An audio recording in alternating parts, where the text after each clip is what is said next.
와서 이제 식사를 하고 티타임을 장로님들과 좀 했는데 오늘이 세 번째 날이라고 말씀하시면서 앞에 두 번째 그 부흥회라고 부른 게 맞죠? 되게 은혜로웠다고 부담이 확 되더라고요. 근데 또 장로님이 또 옥장로님이시죠? 은혜로운 기도를 또 해주셨는데 부담이 2배로 되더라고요. 그래서 마음 편하게 왔는데 그 기도의 그 아멘 소리와 함께 제 심장이 막 뛰기 시작했습니다. 얼마나 긴장이 되는지. 제가 웬만하면 강의 가서 긴장 안 하거든요. 강의를 하도 있고 이제 익숙함 때문에 웬만하면 긴장을 안 하는데 지금 되게 긴장되네요. 아무도 안 좋으실 것 같아요. 그래서 뭐 오늘 어떻게 하나님께서 은혜를 끼치러 온 게 아니라 이렇게 얘기하면 또 말이 안 되는데 하나님께서 우리에게 앞으로의 삶에 대한 지혜와 통찰과 더불어서 우리가 어떻게 하나님께 쓰임받을까에 대한 이야기를 좀 나누고자 했는데 은혜의 말씀이 돼야 된다고 하니까 걱정이 좀 되긴 합니다. 어쨌든 간에 주어진 시간 안에서 하나님께서 우리에게 허락하신 또 비전과 사명, 또 우리가 앞으로 살아갈 그 미래에 대한 그리스도인들의 삶에 대한 이야기를 나눌 텐데 그 가운데 하나님의 은혜가 여러분의 삶과 가정 가운데 있길 소원합니다. 오늘 목사님께서 10시 반까지 하면 된다고 하더라고요. 그래서 그렇게 하면 되냐고 그랬더니 지난주에 하신 분이 11시까지 하셨다고. 11시는 조금 긴 것 같고 한 10시 50분 정도 자유롭게 하시라고 이렇게 해주셔서 저한테 9시 40분에 시작하면 뭐 이렇게 한 1시간 정도 되실 거라고 그러는데 보니까 9시 50분이네요 지금. 그러니까 자유롭게 하겠습니다. 피곤하시면 가셔도 돼요. 또 필 받으면 또 이제 11시 넘어갈 수도 있으니까 그러니까 그런 시간에 너무 구애받지 마시고 뭐 이런 기회가 또 언제 오겠습니까? 저도 뭐 2번 안 부를 것 같으니까 그냥 하고 싶은 만큼 편안하게 이렇게 하다 가려고 합니다. 오늘 대체적으로 크게 2가지만 여러분들이 생각해 보실 수 있는 시간이 됐으면 좋겠어요. 첫째는 이 얘기하기 전에 제가 곰곰이 생각했는데 여러분들은 앞에서 설교자가 어떤 스타일의 설교를 좋아하세요? 프리젠테이션 하듯이 하는 걸 좋아하세요? 아니면 조금 이렇게 열정적으로 하는 걸 좋아하세요? 다 맞춰드릴 수 있습니다. 제가 보니까 유 목사님 이렇게 조금 소프트하게 하실 것 같은데, 그쵸? 그게 좋으시면 제가 소프트하게 하고요. 좀 열정을 원하시면 제가 열정적으로 할 수 있습니다. 말씀 안 하시네요? 2번째 열정적으로 해달라고요? 시끄러울 텐데. 중간에 제가 업이 되면 이렇게 열정적으로 하겠습니다. 마이크 조절 잘 해주세요. 또 시끄럽다 그러니까. 2가지를 좀 한번 생각해 봤으면 좋겠습니다. 오늘 강의를 통해서, 말씀을 통해서. 첫째는 어차피 우리가 살아갈 인생이 하루 이틀의 게임이 아니고 짧게는 청년들 이제 찬양팀 청년들이라고 들었는데 이 친구들은 한 120년 산다고 봐야죠. 120세까지. 그러니까 적어도 90에서 100년 살아야 되고 우리 장로님들께서는 제가 보니까 이제 젊으시더라고요. 50대, 60대. 네. 울리죠. 그래요? 네, 감사합니다. 키가 작았어. 우리 장로님들께서는 좀 젊은 장로님이시더라고요. 50대 전후. 그러면 이제 그래도 우리는 과학에 아직 못 미치고 있으니까 50년 더 살아야 된다라고 본다면 이제 장구한 시간들이 있는 거죠. 그럼 그 시간 안에서 우리가 앞으로 펼쳐질 미래를 생각하면서 좀 살아야 되지 않을까? 라는 것들을 한번 생각해 봤으면 좋겠고요. 그냥 당하고만 살 수는 없잖아요. 그 얘기는 오해하지 마십시오. 누군가에게 해를 끼치며 살라는 얘기가 아니라 그래도 살아야 되는 인생이라면 우리 앞에 주어진 시간을 지혜롭게 하나님을 기쁘시게 하며 살 수 있는 시간들로 활용하는 것들이 필요하지 않을까라고 본다면 앞으로 우리 시간들이 어떻게 진행될지를 좀 고민해보고 생각해보는 것들은 상당히 중요할 거라고 생각이 들어집니다. 제가 첫 번째 걸 얘기했는데 가장 많이 사용했던 단어가 무엇인 줄 아십니까? 생각입니다. 맞죠? 우리가 나이가 들면서 생각을 잘 안 해요. 은혜를 받는 건 기본이고요. 더 중요한 건 생각을 해야 됩니다. 생각하는 건 굉장히 중요합니다. 많은 사람들이 은혜 받았다라고는 많이 고백하는데 어떤 생각을 했는지 잘 고민하지 않아요. 이게 왜 중요하냐면 생각이 변해야 행동이 변하기 때문입니다. 생각이 변하지 않으면, 생각하지 않으면 좋은 행동이 나오지 않습니다. 그래서 우리는 오늘 마지막 시간에 앞에 분들이 은혜를 다 끼치셨기 때문에 저까지 굳이 은혜를, 그쵸? 그러니까 앞에 은혜 많이 받으셨으니까 그 은혜 많이 받으신 걸로 땡큐 하시고요. 이 시간에는 우리가 많은 생각을 통해서 앞으로의 인생을 하나님께 어떻게 쓰임받을 것인가를 고민할 수 있는 시간이 되면 좋겠다라고 생각하고요. 그 생각은 크게 두 가지로 하시면 좋을 것 같아요. 첫째, 나에 대한 생각. 우리는 하나님의 형상을 따라 지음받은 하나님의 피조물입니다. 우리가 그 얘기는 우리가 어떻게 살아가는가가 복음이 어떻게 이 세상에 전해질 건가와 굉장히 밀접한 관계를 가지고 있다는 얘기죠. 쉽게 얘기하면 우리가 잘 못 살면, 우리가 복음대로 살지 못하면 이 땅에 하나님 나라가 되지 않습니다. 많은 사람들이 한국교회에 대해서 우려하고 걱정하고 또 기독교에 대해서 우려하고 걱정합니다. 한국교회가 욕을 먹고 있습니다. 크리스찬들이 욕 먹고 있습니다. 왜 이렇게 됐을까요? 다 나 때문에 그럽니다. 많은 사람들은 저 목사님 때문에, 저 교회 때문에, 저 사람 때문에 이렇게 얘기하지만 나 때문입니다. 아무도 아멘 안 하시네. 그래요. 저 때문에 그래요. 내가 잘했어야 되는데. 그러니까 내가 굉장히 중요한 존재라는 거죠. 여러분 중요한 존재입니다. 아멘? 여러분은 너무 중요한 존재입니다. 그래서 나에 대한 생각을 하셔야 돼요. 두 번째는 내 가정입니다. 특별히 꼭 부탁드리고 싶은 것은 가정의 영역 안에 내 자녀에 대한 생각을 하면서 오늘 말씀을 나누면 너무 좋겠다는 생각이 듭니다. 한국교회가 계대계승이 제일 잘 되지 않고 있습니다. 데이터를 찾아봤습니다. 당신이 언제 예수를 믿었습니까? 언제 믿었을까요? 한국교회 성도들이 900만, 950만 이렇게 얘기합니다. 근데 제 느낌에는 그 정도 안 될 것 같아요. 한 850만? 많아야 900만. 그 인원 중에 초등학교 때, 중학교 때, 어린 시절 10대 때 믿었습니다라고 대답한 사람이 80%입니다.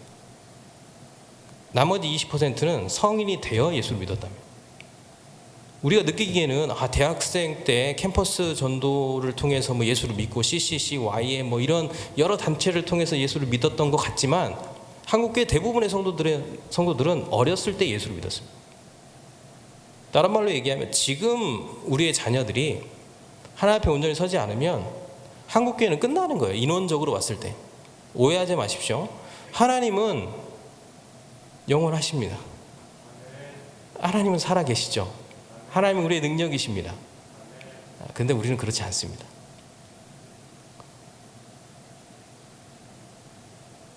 우리 아이들이 너무나 중요합니다. 저희 큰애가 고3이거든요. 이제 몇 개월 있으면 대학생이 됩니다. 제가 그 아이를 바라보면서 매일 얘기해요. 야, 너 좀 천천히 커주면 안 되겠냐? 너무 아깝다. 혹시 그런 느낌 부모님들 가져보신 적 있나요? 몇 분 안 계시네요. 알아서 그러는 거지 뭐. 너무 귀하잖아요. 제 아버님이 목회를 하셨어요. 은퇴를 하셨어요. 전 PK입니다. PK가 문제더라고요. 제 아버님이 요새 작년부터인가 계속 전화를 하실 때마다 꼭 빼놓지 않는 얘기가 있어요. 미안하다. 현씨가 미안하다. 뭐가 그렇게 미안하신데요? 어렸을 때 너랑 추억을 갖지 못했던 거, 너랑 시간을 갖지 못했던 거 너무 미안하다. 그럼 제가 그래요. 지금 미안해서 뭐 할 건데? 아무 의미 없다고요. 여러분, 그 아이가 다음에 하나님 나라를 위해서 쓰임받는 것도 중요하고요. 그 아이가 이 사회에 자기의 1인분어치를 하며 사는 것도 중요하고요. 그 아이를 통해서 그 가정이 건강하게 세워져 가는 것도 너무나 중요합니다. 그럼 청년들이 얘기하겠죠. 난 아직 결혼도 안 했는데요. 곧 결혼하실 거예요. 혼자 살라고요? 이게 다 우리의 얘기입니다. 그래서 나에 대한 생각과 우리 가정, 특별히 내 자녀에 대한 생각들을 하면서 오늘 말씀을 나눴으면 좋겠고요. 두 번째는 제가 여러분께 질문하고 싶어요. 요새 가슴 떨리고 가슴 뛰는 일들이 혹시 있으셨나요? 갯마을 차차차 보면서 뛰는 거 말고요. 코로나 2년을 지나면서 우리의 삶이 뭐랄까요? 그러니까 블랭크, 공백, 아무것도 없는 그 시간을 보내면서 우리의 모든 삶의 영역들이 다 무뎌졌습니다. 익숙한 것들이 처음에는 파괴되면서 힘들고 어려웠는데 그 파괴된 시간이 2년이 되다 보니 모든 삶의 영역들이 다 무뎌지고 더 이상 놀랍지 않고 더 이상 새로움이 없고 그냥 그런 것 같고, 그 얘기는 우리가 예수를 믿고 하루하루 살아가면서 어느 순간부터인가 복음 때문에 뛰든지 아니면 나가서 복음 전하는 것 때문에 뛰든지 아니면 내가 살아있음에 뛰든지 가슴 떨리고 가슴 뛰고 벅차오르고 뭔가 이게 말로 표현할 수 없는데 가슴 한켠에서 이게 청년들은 이해할지 모르겠는데 뜨겁게 불타오르는 그 뭔가가 그 구석에 뭔가가 사라진 것 같아요. 다 덤덤하고 그냥 다 그런 거지 뭐 인생은. 오늘 말씀을 통해서 하나님 여러분들께 주시는 그 가슴 한편에 있었던 그 무엇이 다시 떠올랐으면 좋겠습니다. 그걸 조금 고급진 용어로 하면 비전과 사명이라고 얘기합니다. 하나님께서 우리에게 비전과 사명을 주셨습니다. 비전은 많은 사람들이 영어로 VISI 뭐 이렇게 얘기하는데 비전이 뭡니까? 그러면 정확하게 비전이 뭔지를 잘 몰라요. 제가 이 시간을 통해서 좀 정리를 해드리면 비전은 딱 이렇게 명제를 내릴 수 있어요. 하나님께서 가치 있게 여기시는 시대적 소명, 이게 비전입니다. 다른 말로 얘기하면 여러분들 하나님께서 우리를 창조하시고 우리에게 각자의 비전을 주셨어요. 하나님께서 가치 있게 여기시는 이 시대에 여러분만의 소명을 주셨는데 그게 그 가슴에서 타올라야 돼요. 나이가 많든 적든 갈렙은 80에 이산지를 내게 주셔서 하는 비전을 가지고 가슴 뜨거운 삶을 살았습니다. 어찌 보면 우리의 시대가 갈렙과 같은 시대이지 않겠습니까? 나이 80에 혈기왕성하게 뭔가를 할 수 있는 시대. 나이는 이제 숫자에 불과합니다. 아닙니까? 우리는 숫자에 지배당하지 않습니다. 숫자에 주눅들지 않습니다. 숫자 나이가 많다고 해서 뒷방 늙은이처럼 앉아있을 수 없습니다. 이제 우리는 100세 120세를 살아갑니다. 나이가 80이어도 청춘입니다. 우린 뭔가를 할 수 있습니다. 그 뭔가라는 것은 나의 물질과 나의 명예와 나의 건세를 위한 것이 아니라 하나님 나라를 위한, 하나님께서 가치 있게 여기시는 그 시대적 소명을 위한 그 삶을 불태울 수 있는 나이라는 얘기입니다. 근데 그게 없어요. 그게 없는 삶은 비참한 삶입니다. 제가 명확하게 말씀드릴 수 있습니다. 돈이 있어도 집이 있어도 안정적이어도 하나님께서 나에게 이 시대에 주신 그 비전과 사망이 없으면 이미 끝난 인생, 죽은 인생입니다. 그게 있냐는 말씀입니다. 하나님은 우리를 부르셨습니다. 아멘. 하나님께서 부르시고 세상에 보내심을 받는 하나님의 사람입니다. 그 비전을 회복하고 찾는 시간 되어지길 소원합니다. 그러려면 이 시대를 명확하게 아셔야 됩니다. 이 시대를 이해하지 못하면 하나님께서 허락하신 이 시대의 비전과 사명을 발견할 수가 없습니다. 하나님께서 우리에게는 달란트만 주신 게 아니에요. 많은 사람들이 기도할 때 하나님 나에게 달란트를 주십시오, 달란트를 깨닫게 해주십시오 라고 얘기를 하지만, 기도를 하지만, 하나님 내게 비전과 사명과 소명을 허락하여 주십시오, 발견하게 해주십시오, 그 비전과 소명과 사명을 위해 살게 해주십시오 라고 기도하는 사람은 별로 없단 말입니다. 내 인생의 어느 특정 구간에서 하나님 나를 위해 살겠습니다 라고 말하는 사람들이 그 고백이 이제는 없단 말입니다. 모든 사람들이 꿈꾸는 삶은 단 하나입니다. 이제는 안전한 삶, 건강한 삶. 야, 코로나를 살아보니까 건강한 게 최고더라. 야, 코로나 시간을 지나고 나니까 가장 중요한 건 역시 버티는 데 돈이 짱이야. 돈 없으면 얼마나 힘든데. 우리의 모든 인생이 거기에 전부 다 포커스되어 있습니다. 하나님 기뻐하실까요? 야, 코로나를 지나는 한국교회 성도들이 마음에 품는 건 역시 돈이야. 돈이 있어야 안전해. 역시 건강해야 돼. 하나님 땡큐 합니다. 하나님 감사합니다. 건강 지켜주셔서 코로나 걸리지 않게 해주셔서 감사합니다. 이 기도를 하는데 So what? 건강해서 뭐 하실 건데요? 우리가 건강한 이유가 무엇이겠습니까? 우리가 무엇 때문에 건강해야 됩니까? 애들하고 행복하게 지내기 위해서요? 맞습니다. 골프 치러 다니려고요? 그것도 필요합니다. 필요하지 않다는 얘기가 아닙니다. 맛있는 거 먹으려고요? 중요하죠. 근데 그게 전부가 아니라는 거예요. 어느 순간 한국교회 모든 성도들 안에 불타오르는 사명과 헌신이 사그라져 버렸습니다. 사라져 버렸습니다. 이 시대에 정착하고, 이 시대에 안전하고, 미래를 생각할 때 우리가 가장 중요하게 생각하는 미래는 전부 다 안전한 미래입니다. 건강한 미래입니다. 내 자녀가 잘 되는 미래입니다. 그 외에 뭐가 있을까요? 생각해 보신 적 있나요? 여러분, 그거 하나님께서 허락하시지 않으면 다 말짱 꽝입니다.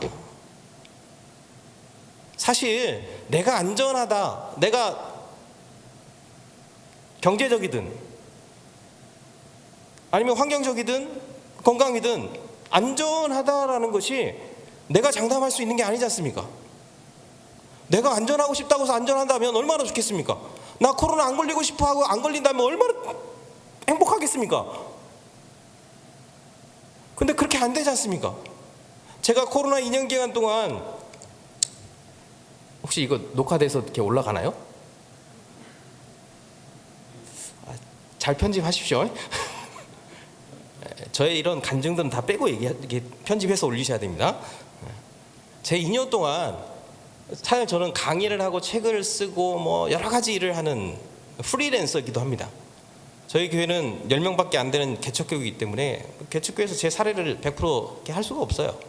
저는 프리랜서입니다. 여러 가지 일을 합니다. 오해 없이 들으십시오. 투자도 합니다. 저한테 투자를 배우는 사람이 100명이 넘습니다. 여러 가지 일을 합니다. 그걸 하고 싶어서 한 건 아니고요. 강의를 하는데 코로나가 발생하면서 모든 강의가 전부 다 캔슬됐습니다. 저는 책을 쓰고 강의를 하지 않으면 제로가 됩니다. 작년 2월 달에 한국에 첫 번째 확진자가 나오고, 제가 알기로 2월 말째주 정도 됐을 거예요. 맞나? 1월이었나?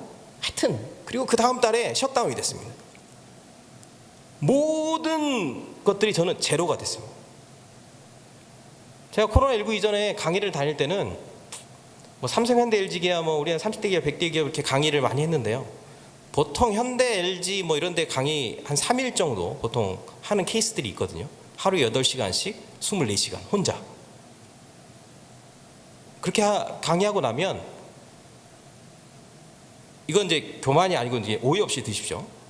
청년들 초봉 연봉 정도 받았습니다. 많이 받았죠. 근데 그때는 사람이란 게 그래요. 목사도 별 수 없어요. 목사가 사람이라 뭔가 잘 될 때는 어느 순간에 마음 한구석에서는 감사하다, 하나님의 은혜다 라고 고백하지만 제 마음 다른 한쪽에서는 다른 마음이 들어요. 역시 내가 잘해서, 말빨도 좋아서, 똑똑해서, 관계도 잘해서. 처음 강의를 할 때는 되게 겸손하게 합니다. 근데 간 곳에서 또 부르고 한 2년 3년을 계속 가게 되면 착각을 해요. 근데 저는 그때는 몰랐어요. 내가 착각하고 있음을, 내가 교만했음을. 다 내가 잘하는 줄 알았고, 내가 내 노력인 줄 알았고, 내가 뭔가 남들과 다른 특별한 사람인 줄 알았고, 코로나가 발생한 이후에 모든 것들이 제로가 되었을 때 그때 제 자신을 봤습니다. 내가 안전하다고 안전할 수 있는 게 아니구나. 내가 열심히 노력하고 내가 뭔가 최선을 다한다고 해서 다 이룰 수 있는 건 아니구나.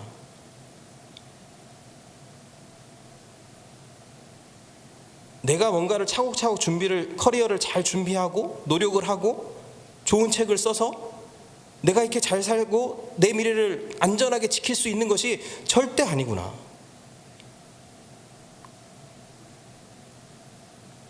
물론 지금은 이제 잘 먹고 잘 삽니다.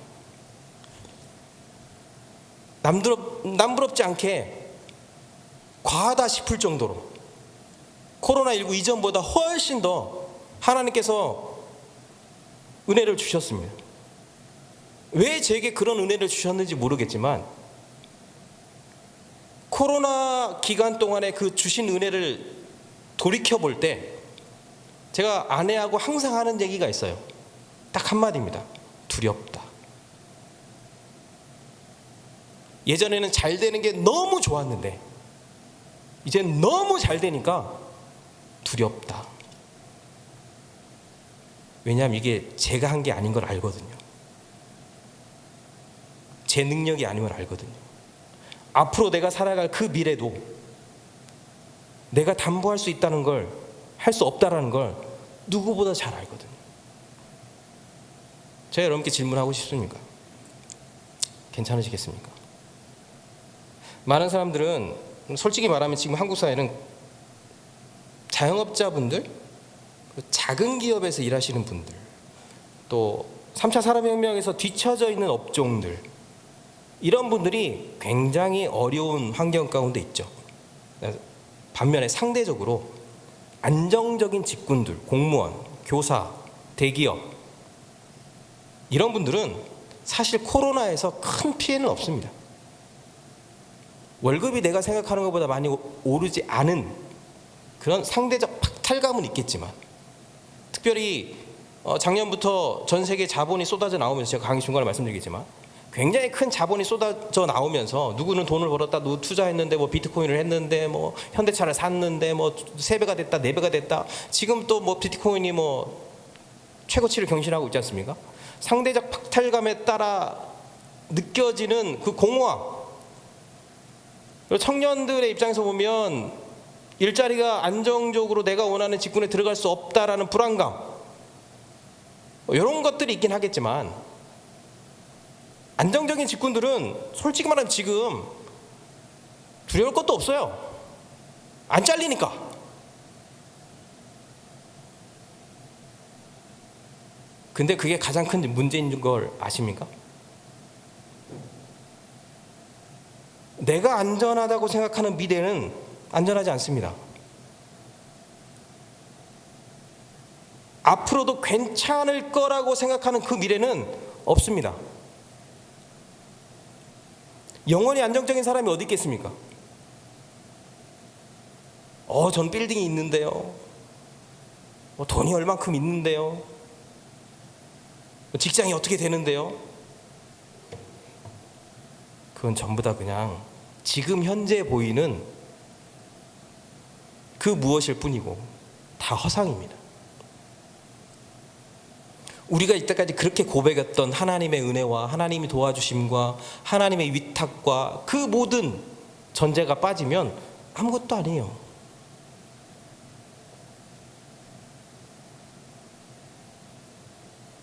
더 중요한 건 그 안에 하나님께서 우리 허락하시는 그 비전과 사명이 없다면 그 모든 안전하게 보이는 그 모든 것들은 더 큰 허상으로 다가올 겁니다.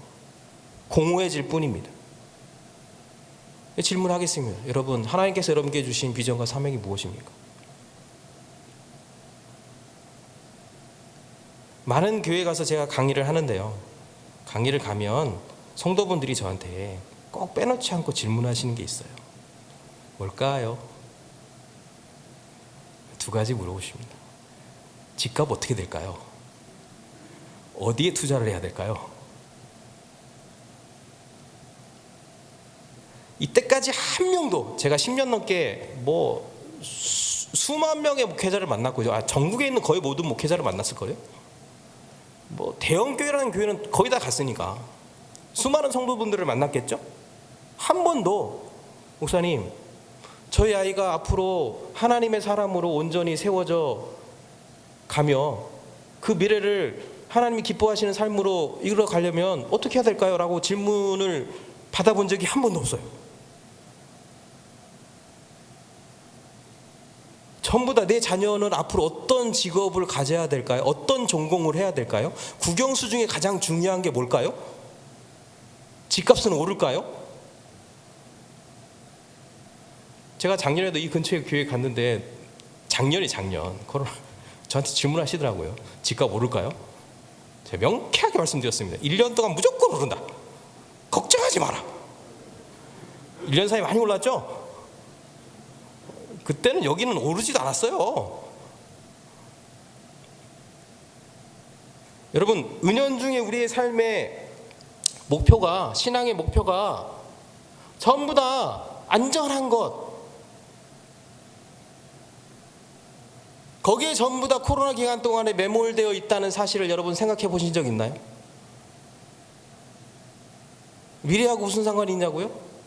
여러분, 그런 내 삶의 안전함에 매몰되어 있는 미래가 하나님이 보실 때 건강한 미래일까요? 하나님이 기뻐하시는 미래일까요? 솔직히 말하면 우리 아이들 대학 못 가도 괜찮아요. 제가 강의할 때마다 초치는 강의를 참 많이 하는데, 우리 애들 서울대, 연고대, 스카이포크 안 가도 돼요. 아무 상관없어요. 고3 부모님들 계시지 않습니까? 수능 망치면 안 되지만, 이런 말 하면 안 되는데, 그닥 중요하지 않아요. 그 아이가 이 코로나 기간 동안에 우리가 이미 다 검증했지 않습니까? 이 아이가 얼마나 믿음이 흔들리고 있는지, 믿음이 없는지, 우리의 가정이 이 아이의 믿음에 얼마나 관심이 없었는지, 이때까지 내 신앙도 얼마나 흔들렸는지를 우리가 코로나 기간 동안에 절실하게 절감했지 않습니까? 그 아이가 하나님의 사람으로서 온전히 서지 못하는데 서울대, 연대, 고대, 카이스트를 가면 뭐 하겠습니까? 그 미래가 하나님이 기뻐하시는 미래일까요? 하나님이 좋아하시는 미래일까요? 부모가 좋아하는 미래일까요? 하나님이 좋아하시는 미래일까요? 우리는 이러는 것에 대해 생각해 본 적이 한 번도 없다라는 거, 놀랍지 않으십니까? 제가 우리 아이한테, 큰애한테 항상 얘기해요. 너 대학 안 가도 괜찮다. 못 가도 괜찮다. 그냥 너는 사회 1인부로 치면 된다. 물어봐요. 아빠, 사회 1인부로 치하는 게 뭐는데? 그냥 너 혼자 그냥 남한테 패 끼치지 않을 만큼만 돈 벌면 돼. 뭐 있는데? 대학 안 가면 그냥 카트를 끌면 돼. 택배를 하면 돼. 알바를 하면 돼. 편의점 하면 돼. 아빠는 그거 부끄럽지 않아. 단 한 가지만, 죄만 짓고 살지 말라고. 하나님 말씀만 잘 믿고 살면 된다고. 여러분 자녀한테 그런 얘기 해보신 적 있나요? 놀랍지 않으십니까? 우리 이때까지 애들한테 수학은 얼마 맞아야 되고, 영어가 성적이 이게 뭐고, 인서울 하려면 지금 이거 갖고 되겠냐고, 이런 얘기는 숱하게 많이 했는데, 우리 아이가 정말 하나님 말씀 안에서 하나님의 사람으로서 제대로 서가고 있는지, 이 코로나 기간 동안에 우리의 신앙의 약점과 허점들이 굉장히 많이 드러났다는 사실에 대해서 우리 스스로가 먼저 점검하고 생각하고 깨달을 필요성이 있다는 사실입니다. 이건 은혜 받는 거하고 다른 질적으로 다른 문제예요. 은혜는 류 목사님을 통해서 받으세요. 훨씬 더 잘하시니까요. 근데 우리는 곰곰이 생각해 보자는 거예요. 그 성결적인 문제가 해결되지 않으면 여러분 앞으로 10년, 15년, 20년 뒤에 땅을 치며 후회하실 겁니다. 장담할 수 있습니다.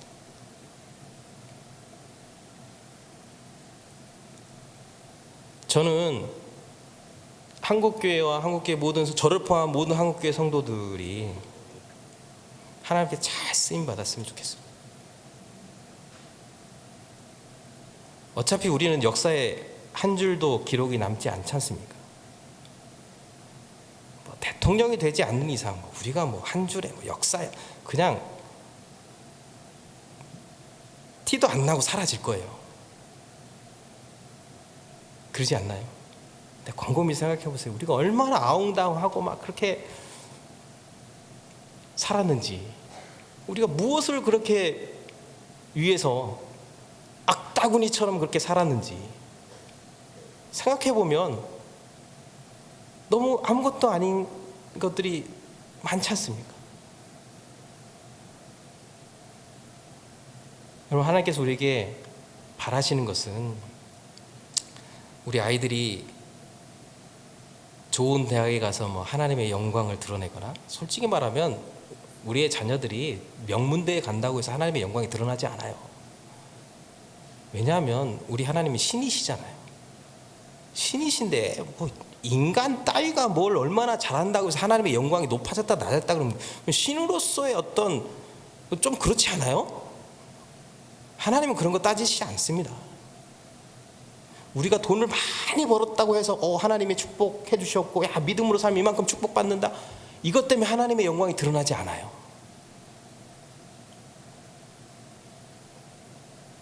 수많은 경쟁 사회 안에서 우리가 어떤 고지를 점령하는 것이 하나님을 기쁘시게 하는 최종의 골이 아니라는 것을 우리가 너무나 잘 알고 있습니다. 그럼에도 불구하고 우리 삶의 현실은 악다구니 속에서 고지를 점령해서 나아가는 그 누군가처럼 그렇게 치열하게 맹렬하게 전투적으로 살아가고 있다는 사실에 대해서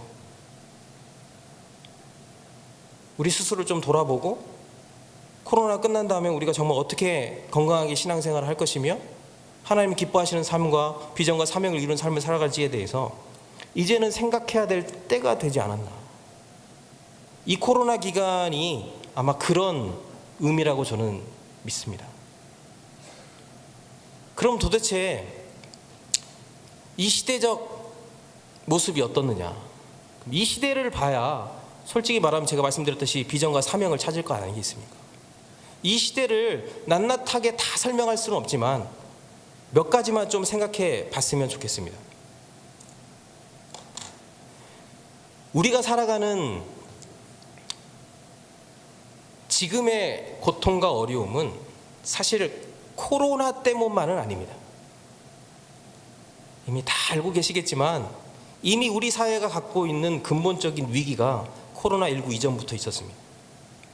제가 말씀드리고 싶은 핵심은 뭐냐면, 이 잠재적인 위기라는 것은 결국 계속 반복될 것이라는 겁니다.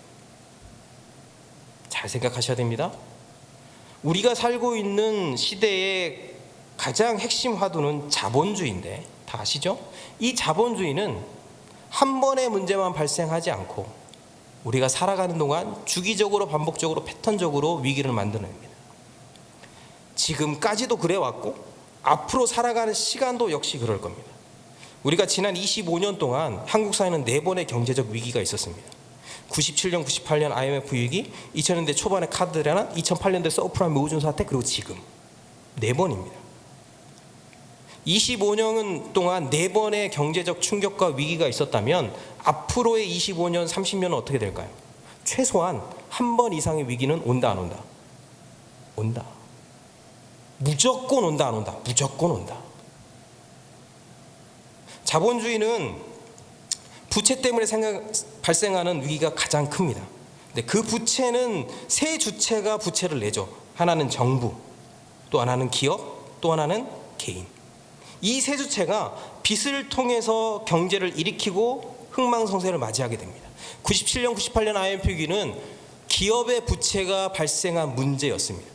한보 800%의 부채를 통해서 그 부채를 갚지 못해서 도미노처럼 각각의 문제들이 커져가서 위기를 발생시킨 거죠. 2008년도 서프라임 모기지 사태는 미국의 개인들의 부동산 몰기지, 부채를 통해서 전 세계 파생 상품이 문제가 생기고 전 세계를 한 바퀴 돌아서 큰 충격을 받았던 사건입니다. 앞으로 20년, 25년 동안 어떤 트리거가 발생할지는 아무도 알 수 없으나 분명히 세계의 주체 가운데 한 곳의 위기가 발생하며 이번 못지않은 위기가 다시 발생할 확률적 가능성이 높습니다. 왜 그러냐 하면 이번 코로나 위기를 당하면서 전 세계는 이 위기를 극복하기 위해서 백신을 만들기도 했지만 가장 먼저 선제적으로 했던 것이 바로 부채의 발생이었습니다. 빚을 냈단 말입니다. 그 빚의 규모가 보시는 바와 같이 엄청납니다. 246조 달러. 우리 돈으로 얘기하면 정확하게 뭐 한 2경 정도? 2경 5천? 아무도 안 늘리시잖아요? 본 적이 없거든요. 상상이 되지 않는 부채를 여러분 단 1년 만에, 솔직히 말하면 우리나라는 부채를 많이 내지 않았어요. 외국에 비하면. 유럽 같은 경우에는 지난 2년 동안 개인들이 일을 못하기 때문에 발생하는 임금의 문제를 정부가 80%를 책임졌습니다. 그러니까 월급의 80%를 유럽이 정부 차원에서 전부 다 해결해 줬습니다. 제가 알기로는 영국 같은 경우에는 개인들의 월급을 주기 위해서 1년에 110조를 쓴 걸로 제가 알고 있습니다. 미국은 개인들이 일을 못하니까 월급을 한 주에 최초에는 600불씩 줬습니다. 개인 한 명이면 4, 6에 24, 2,400불을 준 거죠. 맞나? 맞죠? 4인 가족이면 거의 10,000불 가까이. 저희 형님이 미국에 있는데요, 뭐 일 때문이 아니라 그냥 복지 자금으로 받은 돈이 한 2,500만 원 정도 된다고 하더라고요. 나는 한 100만 원 받은 것 같은데.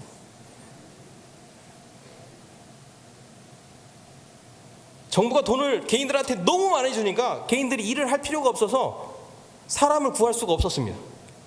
그래서 아이디어들을 냈는데요, 300불로 줄이는 겁니다. 최근에 와서야 그걸 스탑을 시켰습니다.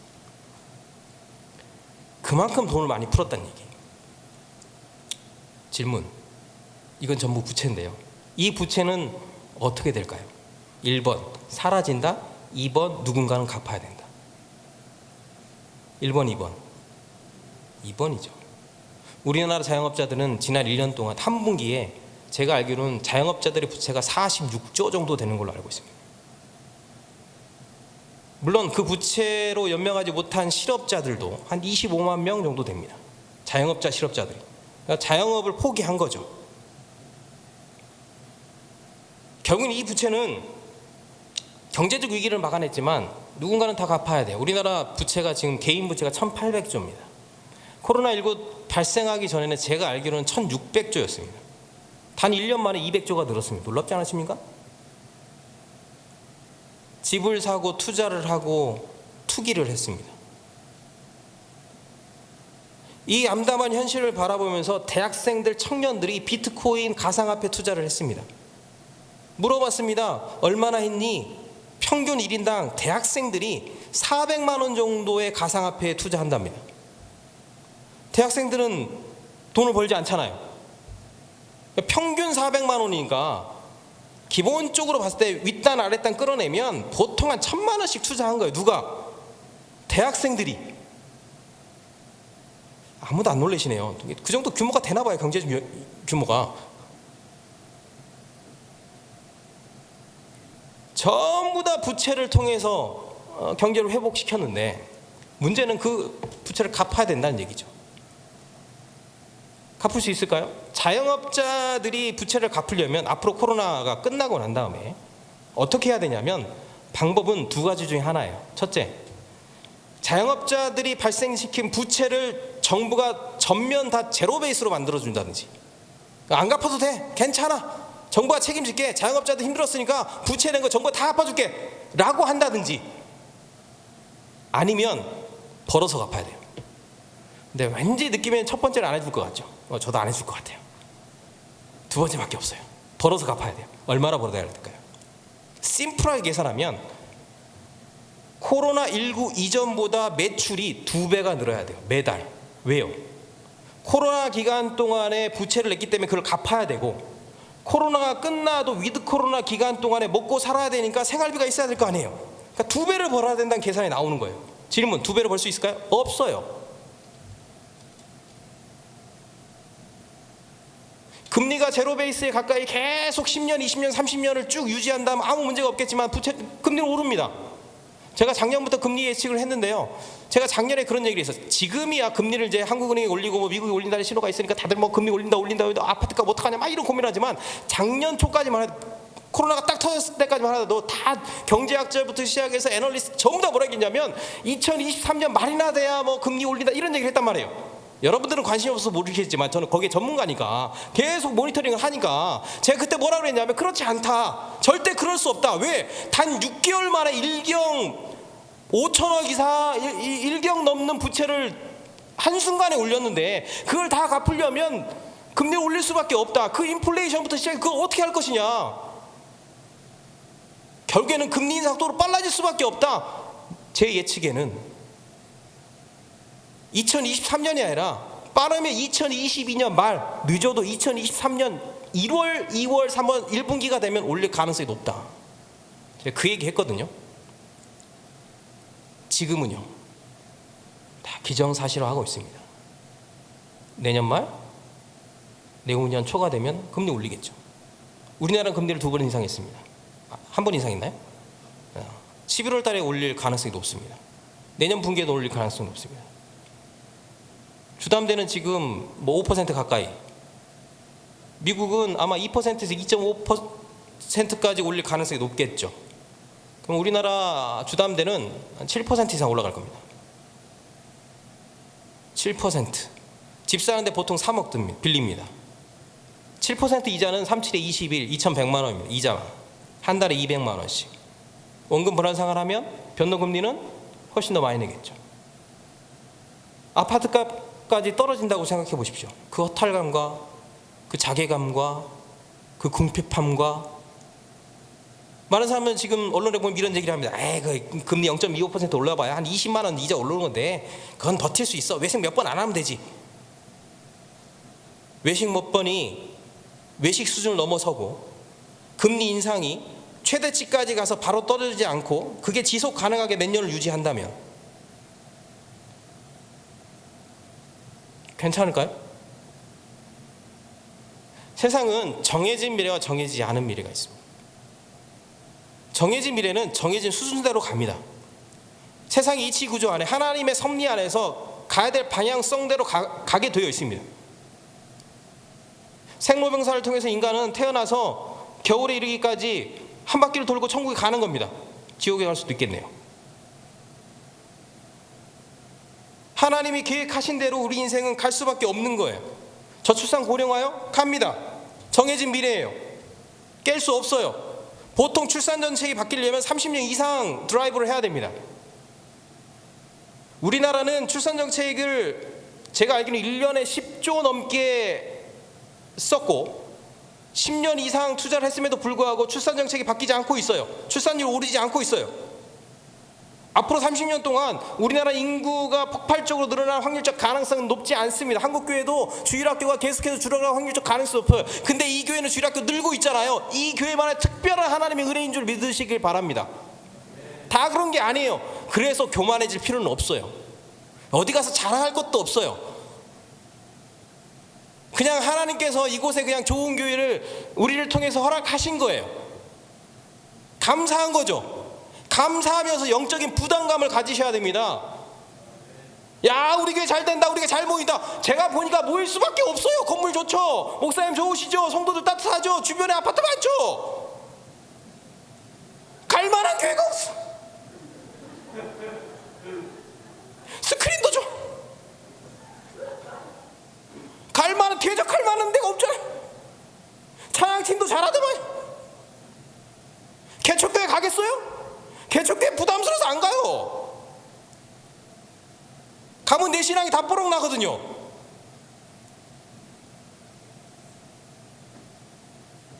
그건 자랑거리가 아니고 영적 부담감으로 생각하셔야 돼. 코로나 끝난 다음에 우리 교회가 하나님 앞에서 이 땅에 허락하신 그 비전과 사명이 무엇인지, 이 교회를 통해서 하나님께서 이 파주 지역에, 이 운정지구에 하나님께서 허락하신 것이 무엇인지를 깨닫고 그 사명을 위해 달려가는 교회가 될 때 하나님이 칭찬하십니다.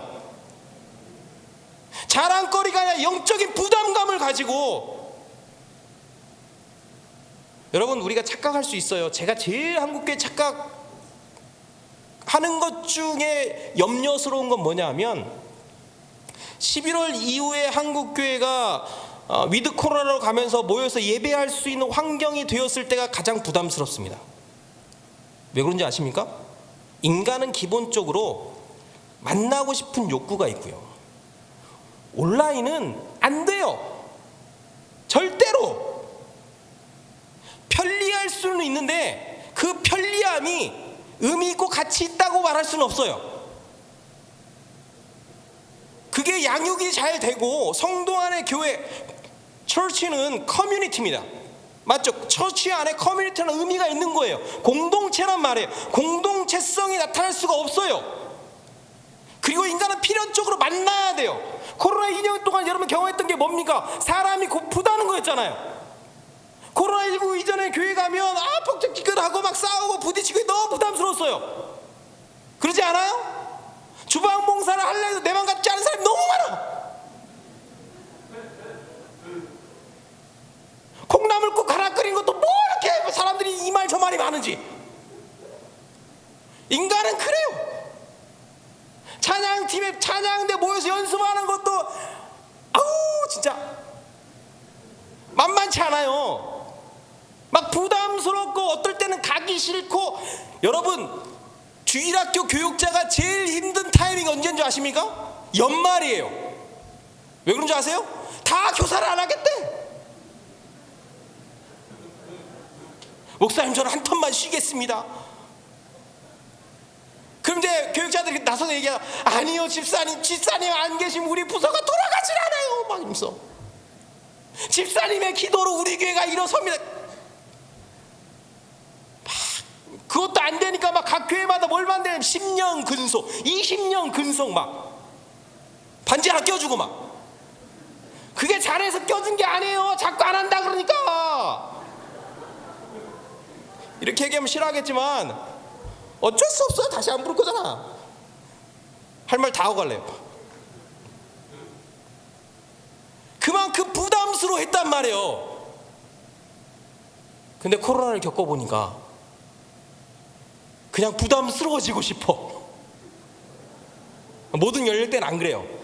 50대 이상. 나는 부담스러운 게 그리워.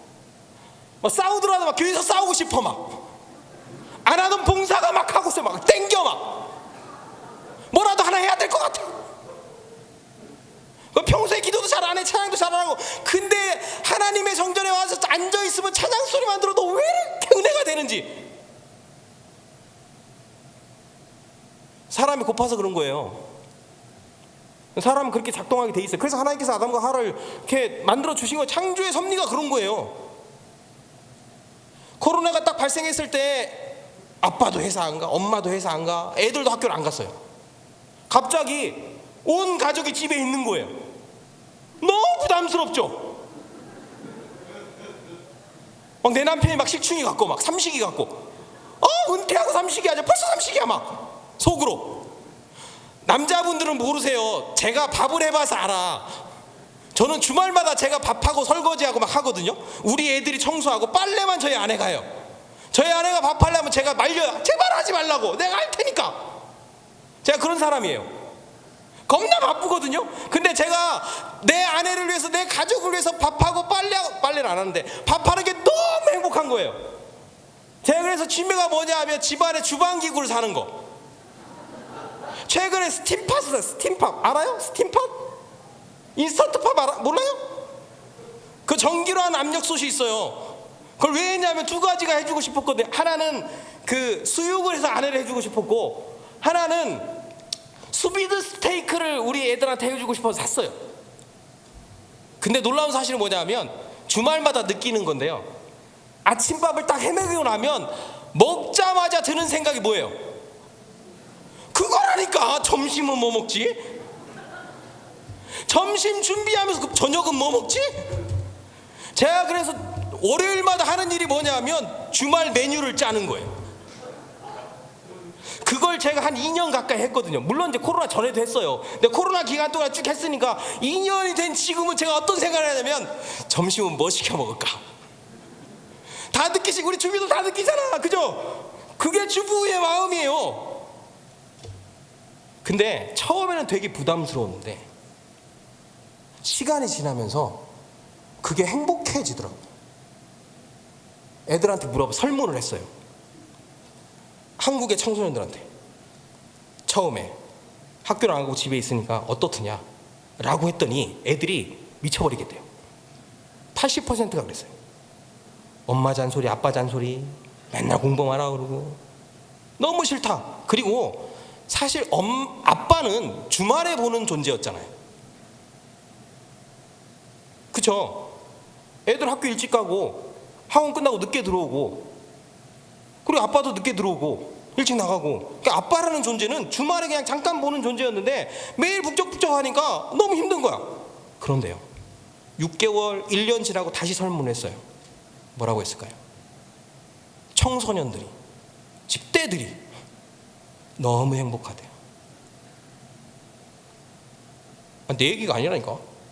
우리나라 청소년들이 엄마 아빠랑 있는 그 시간이 너무 좋대요.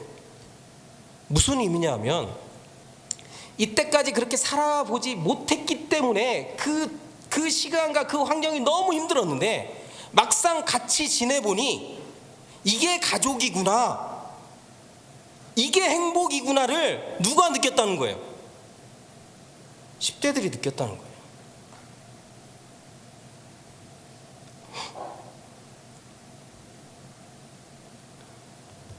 세상은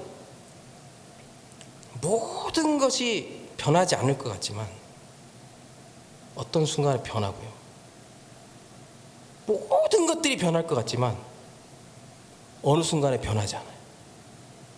이게 공존을 합니다. 우리의 시간들이 되게 안정적이고 화목하고 건강하고 다 좋은 것 같잖아요. 어느 순간 다시 위기가 옵니다. 반복됩니다. 이 부채 우리가 다 갚아야 돼요. 못 갚으면 경제 위기. 근데 이 위기는 더 크고 더 강력하고 더 험난하게 올 겁니다. 견딜 수 없을 만큼의 코로나보다 더 강력한 고통을 우리에게 줄 겁니다. 설마가 사람 잡습니다. 여러분, 다음 위기가 올 땐 여기 계신 많은 분들이 은퇴의 그 지점에 있을지도 몰라요. 아파트 값은 다 못 갚았을 수도 있습니다. 근데 가격은 떨어졌을 수도 있습니다. 내 아이가 어느 정도 커서 경제적으로 많은 지원을 부모가 해줘야 되는 타이밍일 수도 있습니다. 위기는 반복됩니다. 앞으로 20년 안에, 아니요 20년까지 갈 것도 없어요. 앞으로 10년 안에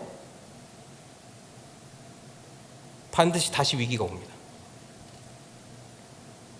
남의 얘기가 아니라 우리 얘기입니다. 제가 이 얘기를 왜 할까요? 제가 오늘 공포감을 많이 줄여서 얘기한 거예요.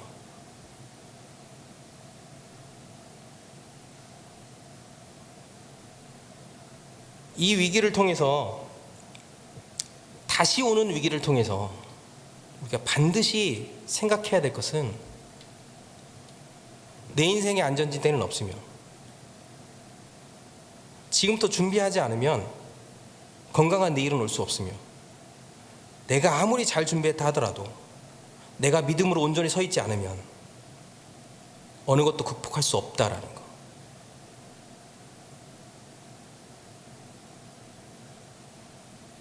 더불어서 교만하지 마시라는 거. 많은 사람은 내가 안전하면, 내가 좋으면 세상 모든 것들이 다 좋습니다. 내가 불편하면요, 세상 모든 것들이 다 불편해요. 여러분, 지금 내가 사는 세상의 모든 것들이 다 좋아 보이시는 분 계십니까? 제일 위험하신 분입니다. 왜냐하면 그 안정감이 하나님이 주신 안정감이 아니라 이 위기에서 상대적으로 떨어져 있다라는 물리적인 안전함을 의미하기 때문입니다. 내가 하나님이 안 계시면, 하나님 나와 함께 하시지 않으면 그 자체가 위기라는 걸 여러분 절박하게 느끼십니까? 그게 느껴지지 않는다면, 내 삶의 가장 큰 기도 제목이 아니라면 여러분 지금 위기에 직면해 계십니다.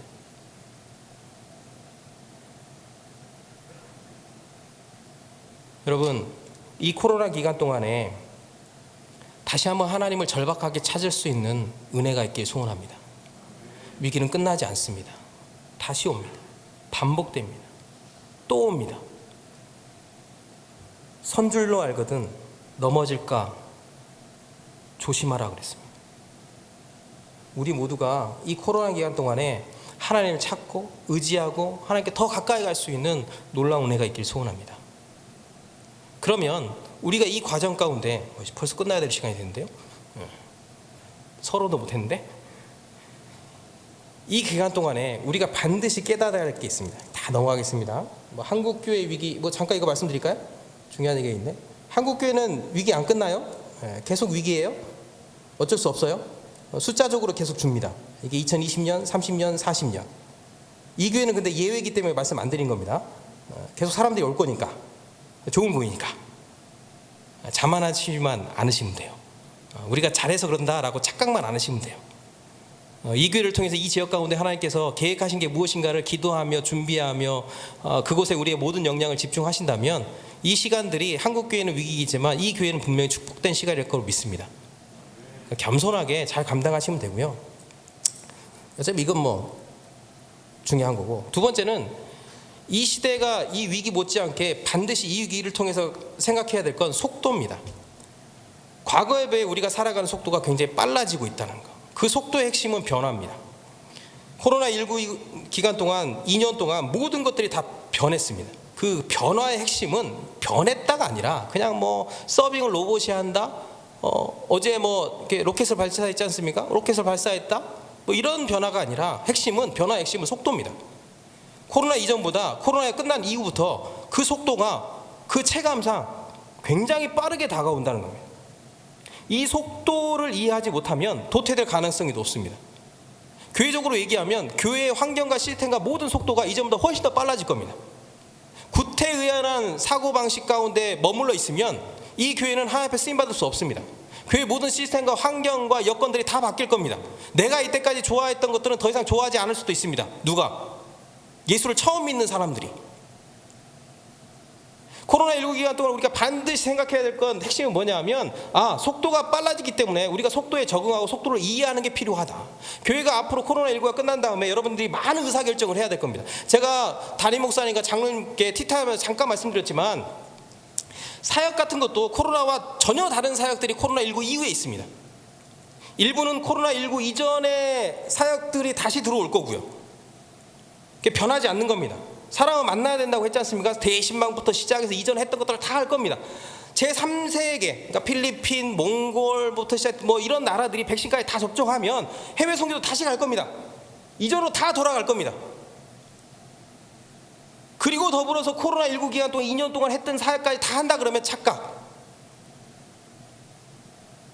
다시 재편해야 됩니다. 그러려면 코로나19 이후에 우리가 이 속도에 어떻게 준비하고 적응해야 될 것인가가 굉장히 중요한 모습이며, 더불어서 자녀를 키울 때도 우리에게 가장 중요한 것은 새로운 21세기형 패러다임이 온다라는 거. 부모 세대가 갖고 있었던 미래에 대한 생각이 더 이상 그 자녀에게 도움이 되지 않을 가능성이 높습니다. 우리 부모들은 대부분 어떤 생각을 하냐면 좋은 대학에 가면 아이가 잘 될 수 있다라는 생각을 하죠. 그렇지 않습니다. 좋은 대학은 미래를 결정짓는 가장 중요한 원동력이 되지 않습니다. 잘 이해하셔야 됩니다. 좋은 대학에 가지 마라가 아니라 좋은 대학을 들여보내기 전에 그 아이가 하나님의 사람으로 사는 게 훨씬 더 중요합니다. 그만한 아이들은 이 세상에 널렸습니다. 그리고 서울대, 연대, 고대 가봐야 10년 안에 다 퇴사합니다. 대기업, 30대 기업, 100대 기업 입사해서 퇴사까지 평균 기간이 10년, 강소중소기업 3년에서 5년, 웬만한 소기업은 3년에 다 퇴사합니다. 서울대, 연대, 고대 가봐야 꼭지점까지 올라가는 사람은 수천 명 중에 한 명, 수만 명 중에 한 명, 나머지는 10년에 다 퇴사, 다 실업자라는 얘기입니다. 그게 뭔 의미가 있겠습니까? 그 아이가 하나님 앞에 어떤 사람이야 훨씬 더 중요하다는 얘기입니다. 제가 이걸 왜 강조하는 이유는 무엇이냐 하면 코로나19가 끝난 다음에 다 이전으로 돌아가려는 회귀현상이 일어났기 때문에 그래요. 이전으로 돌아가면 모든 것들을 다 이전으로 돌리고 싶어 할 겁니다. 근데 잘 생각해 보세요. 코로나19 기간 동안에 우리가 깨달았잖아요. 우리 자녀들의 믿음이 얼마나 허약한지, 뭐가 문제였는지. 주일학교가 붕괴되면서 지난 10수년 동안 주일학교에서 그렇게 헌신적으로 선생님들이 노력하고 교육자들이 노력했던 그 모습이 2년 만에 다 붕괴됐습니다.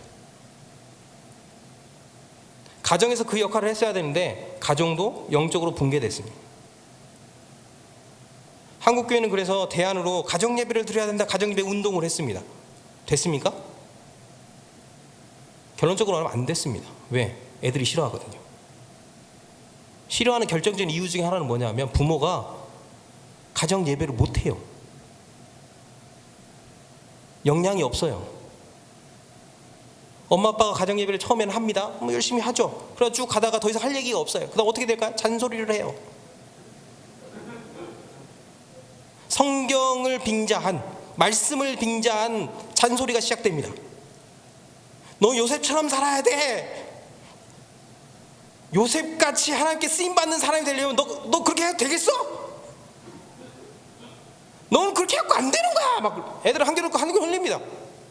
신앙 교육이 아니라 신앙을 방장한 잔소리가 되니까 아이들이 다 거부가, 예배 자체, 가정 예배 알러지가 생기는 겁니다. 코로나19 끝나고요? 다 이전으로 돌아가는 거죠. 괜찮을까요? 심각한 문제입니다. 여러분, 모든 걸 다 잊어도 돼요. 한 가지만 잊지 마십시오. 그 아이가 하나님 앞에 어떻게 서냐가 가장 중요합니다. 코로나 기간 동안 내가 어떻게 쓰냐가 가장 중요합니다. 이제 코로나19가 끝나면 아마 11월부터 이제 이전으로 돌아가겠죠. 위드 코로나 하겠죠. 내년 5월, 6월 정도가 되면 마스크를 다 벗기 시작할 겁니다. 완전히 끝납니다. 근데 아십니까? 인간은 망각의 동물이라는 거? 2년 뒤, 3년 뒤 완벽하게 코로나가 통제되고 제압되고 다 끝나면 우리는 2년 뒤, 3년 뒤에 이 시간을 추억할 겁니다. 그때는 마스크 쓰며 예배 드렸지, 교회를 가고 싶어도 가지 못했지, 그 모든 것들을 다 추억할 겁니다. 추억은 놀랍게도 아름다운 겁니다. 결국 아름다운 것만 기억하게 돼 있다는 겁니다. 그 대표적인 사례가 97년도, 98년도 IMF 위기이지 않겠습니까? 250만 명의 실직자가 일어났습니다. 정규직만. 많은 사람들이 생을 망각했습니다. 스스로. 굉장히 힘든 시간을 보냈죠. 그 힘든 시간을 지나고 나서 우리가 서 있지만 우리가 생각하는 IMF는 한 가지 축밖에 없습니다. 뭘까요? 금 모으기 운동. 우린 금을 모은 민족이다. 코로나라고 다를까요? 다 지나면 코로나19 기간 동안 어떻게 신앙생활을 했는지 하나님께서 우리가 부리신 소명과 사명의 모신 다 있고 우리가 얼마나 예배를 갈급했으며, 여러분 영적인 갈급함은 3개월은 끝납니다. 다시 오픈이 되면 다 모여서 예배드리고 축제 분위기가 되고 하나님 앞에 헌신하고 기도하고 열정적으로 찬양하겠죠. 3개월, 6개월 지나면 다 끝납니다. 다 이전 모습 다 돌아갑니다. 인간은 그렇습니다. 우리의 가정과 우리의 삶의 신앙은 다를까요? 똑같습니다. 제가 한 이야기도 어느 순간에 스치듯이 기억이 나겠지만 다 잊을 겁니다. 현실에 매몰돼서, 다시 돈에 매몰돼서, 우리의 삶에 매몰돼서 우리의 신앙이 하나님 앞에 부르심이 무엇인지를 깨닫지 못하고 살아가는 그 현실이 곧 다가온단 말입니다. 그게 가장 큰 위기입니다. 코로나 위기는 위기도 아니에요.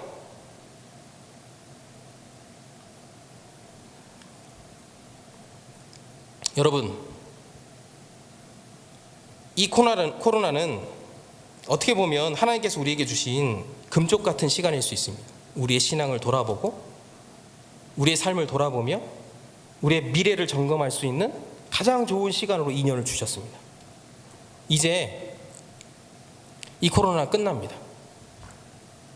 하나님 앞에 온전한 결단과 헌신과 사명을 이루지 않는다면, 우리가 방금 제가 스티지 얘기했지만 위기는 반복된다고 얘기했습니다. 위기가 반복되면서 분명히 허점들이 드러날 겁니다. 이 시대의 연약한 자들, 힘든 사람들, 영적으로 고민하는 사람들, 소외된 사람들이 속출할 겁니다. 주일학교는 붕괴될 겁니다. 왜요? 사람이 부채가 생기고 돈에 문제가 생기면 부모들이 다 돈을 벌러 가는 겁니다. 그 아이들은 어떻게 하겠습니까? 영적으로 방치되는 겁니다. 그 아이들은 누가 살리겠습니까? 여러분, 코로나가 문제가 아니라 다음에 닥칠 위기에 대해 영적으로 세워지지 않는다. 여러분, 더 놀라운 사실은 뭔지 아십니까? 과거에는 90년대, 80년대, 2000년대 초반까지만 하더라도 정말 힘들고 어려우면 그 힘들고 어려운 현장 앞에 세상으로 나가지 않고 하나님 앞에 왔습니다. 하나님 앞에 와서 하나님, 제가 어렵습니다. 하나님밖에 없습니다. 하나님 저를 붙들어 주십시오. 기도를 했는데 코로나 위기 가운데 놀랍게도 그 위기 가운데 하나님 찾는 사람들이 점점 줄어져 갔다는 겁니다. 하나님을 찾지 않습니다. 뭘 하러 갔을까요? 돈을 벌러 갔습니다. 돈이 무기니까요. 돈이 실력이니까요. 돈이 내 위기를 이겨낼 수 있는 가장 좋은 무기라고 생각하니까요. 앞으로는 다를까요? 다르지 않습니다. 앞으로 자본주의가 더 왕성해질수록 하나님을 찾기보다 세상으로 나아갈 겁니다. 하나님이 나의 능력이면 나의 힘이 아니라 돈이 나의 능력이 돈이 힘이 되는 세상을 살아가고 있습니다. 우리 아이들이랑 다를까요? 그 아이들이 믿음이 없다면, 믿음조차 없는 그 아이들이라면 앞으로 위기가 닥칠 때마다 하나님을 찾는 영적인 세대가 아니라 돈을 찾는 자본주의적 세대가 된다면 만물이 따로 있겠습니까? 여러분, 심각한 문제입니다. 한국교회 위기는 거기서부터 시작되는 겁니다. 여러분, 다른 사람 이야기가 아닙니다. 앞으로 2030년이 되면 베이브부머 1차, 2차 세대가 다 은퇴합니다. 1640만 명.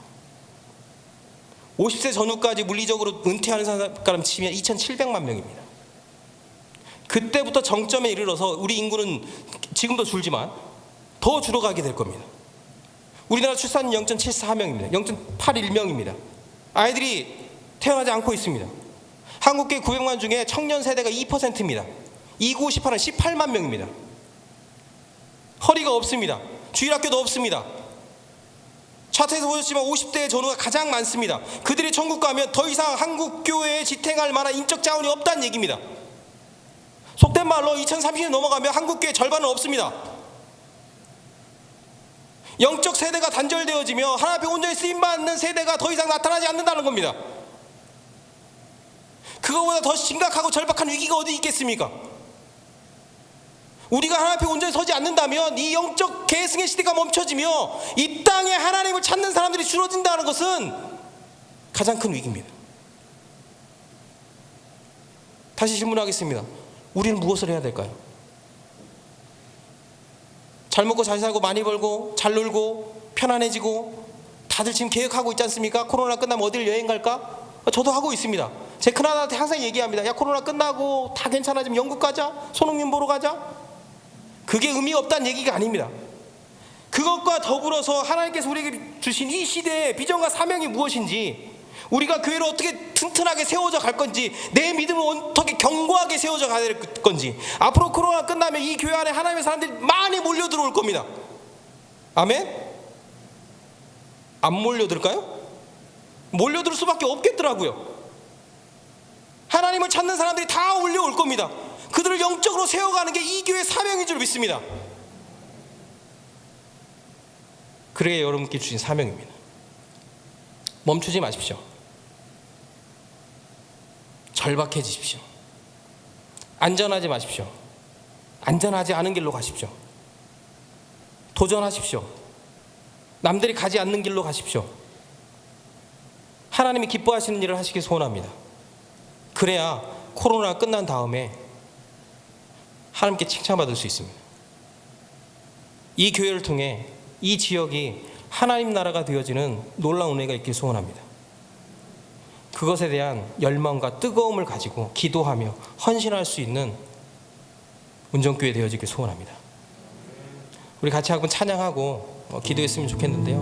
무슨 찬양 할까 이렇게 목사님 물어보시더라고요. 근데 제가 뒤에서 찬양했는데 좋은 찬양이 한 곡 있었습니다. 우리 참 아름다워라, 이 찬양이 있더라고요. 제가 어렸을 때 많이 불렀던 찬송가인데 제가 항상 밥 먹으면서 불렀거든요. 밥 먹기 전에. 그때는 의미를 몰랐어요.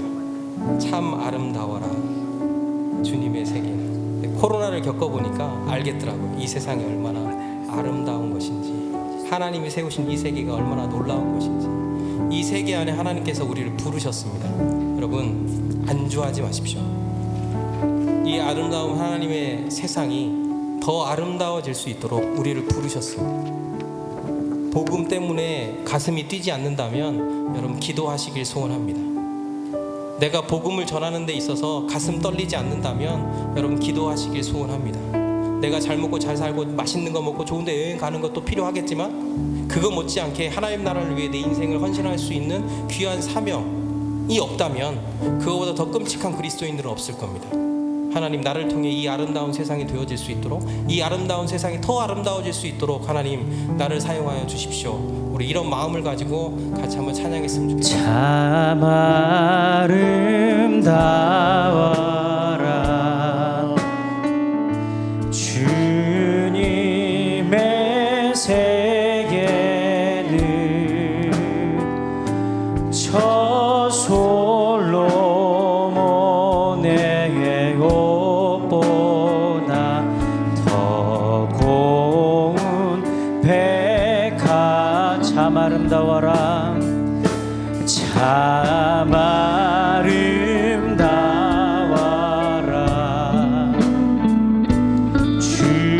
주님의 세계는 저 솔로몬의 옷보다 더 고운 백합화. 주 찬송하는